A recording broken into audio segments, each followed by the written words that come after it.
To do a bit of a follow-up on my recent Spike in Rarity video where I talked about, why the fan base or the fan support for this ship, for this couple, this pairing is so big that it's hard for the MLP writing staff, creative staff to ignore. I want to kind of correct something real quickly to anybody that wonders what I meant by that, because there are some thinking already, commenting on the Facebook group pages and stuff, that I'm talking about ideas and all that the fans would come up with and that the staff should apply. Here's the thing: the staff, I will agree, has come out and said they cannot, utilize fan ideas. But what I was trying to say, just to make it more quick, just to do this real quickly and clarify it, what I was saying is there is support for this pairing that is so big, so noticeable, so massive, that it's hard, in my honest opinion, for the creative staff, the writing staff, to not acknowledge in some ways. In other words, you wonder why, we get these certain moments in the past several seasons, if not with the occasional special here and there. It's because of the fact that the fan base is so massive, or is basically so noticeable, that the writing staff knows that they need to acknowledge it by giving us these moments once in a while. And I think they also realized that there is the potential that down the line, and we'll probably find this out sooner than later, thanks to the early releases in China and other countries. Sooner or later, we may or may not find out that Spike and Rarity might end up as an item.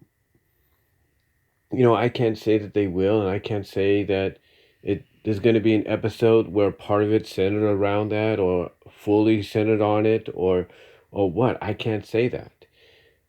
I can't say, which I think is probably the most likely direction they could go. I can't say that once the final episode comes to an end and the book closes just like it opened to start the series, and then we see the pony that's closing the book is Twilight, and she's basically closing the book because she's told the stories, and they told the stories about the adventures of her and her friends to this new younger generation of ponies. And one of the ponies we see is basically like a Kirin, which is half dragon, half pony, and it's got maybe the color scheme of Rarity and Spike mixed within her. Like, she has purple hair with a green streak in it, or green hair with a purple streak. She probably has the skin coloring of Rarity, and maybe her tail is the shape of a dragon's almost. I can't really say. Point is, the point is, ladies and gentlemen, I'm not saying that the staff needs to take ideas. What I'm saying and trying to point out is, because of the huge support that this pairing gets.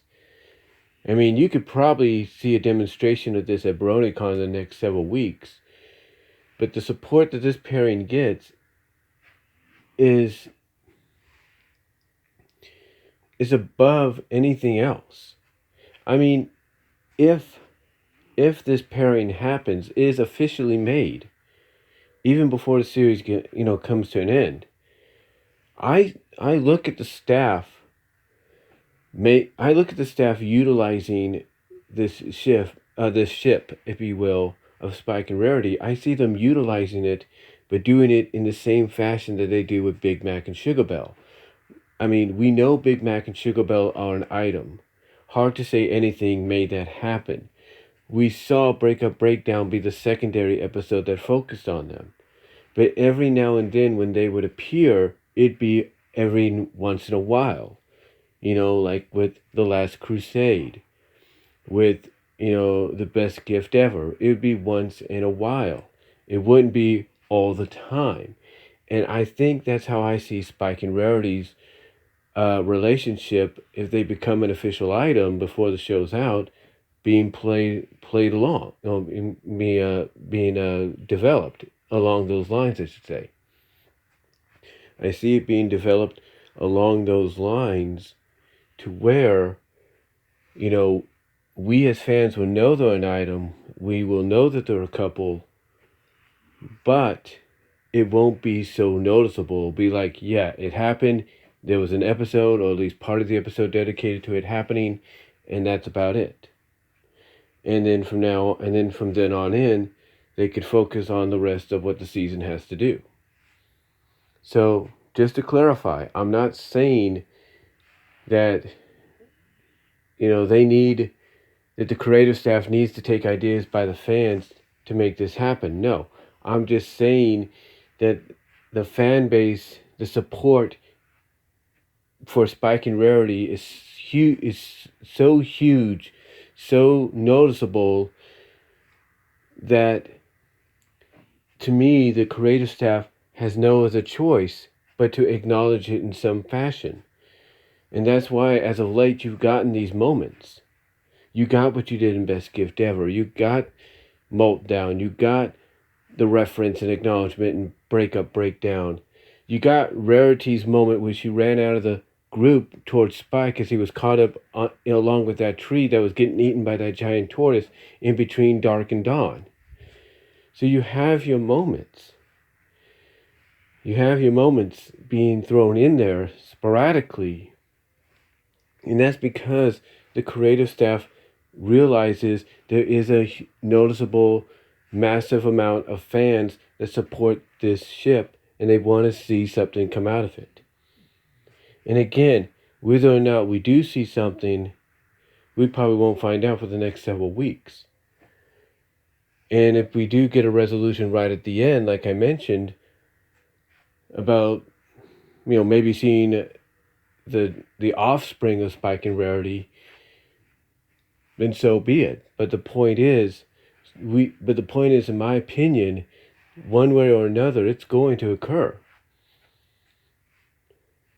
What I was getting at basically is the fact that, to me, this is why the staff has brought is kind of given focus back to it, because they know there's a massive fan base that supports it. And like I said, if it happens before the series ends, I see it being utilized and handled the same way as Big Mac and Sugar Bells. You know it's there, but it's not front and center. So I just thought I'd come on here and clear that up. As you probably noticed, I did it kind of on the fly, unscripted, but I just wanted to come out this morning and let you guys know about what I was trying to really mention, what I was trying to say. And that's about it. So till next time, guys, God bless, take care, have a good Monday morning, or good rest of your Monday.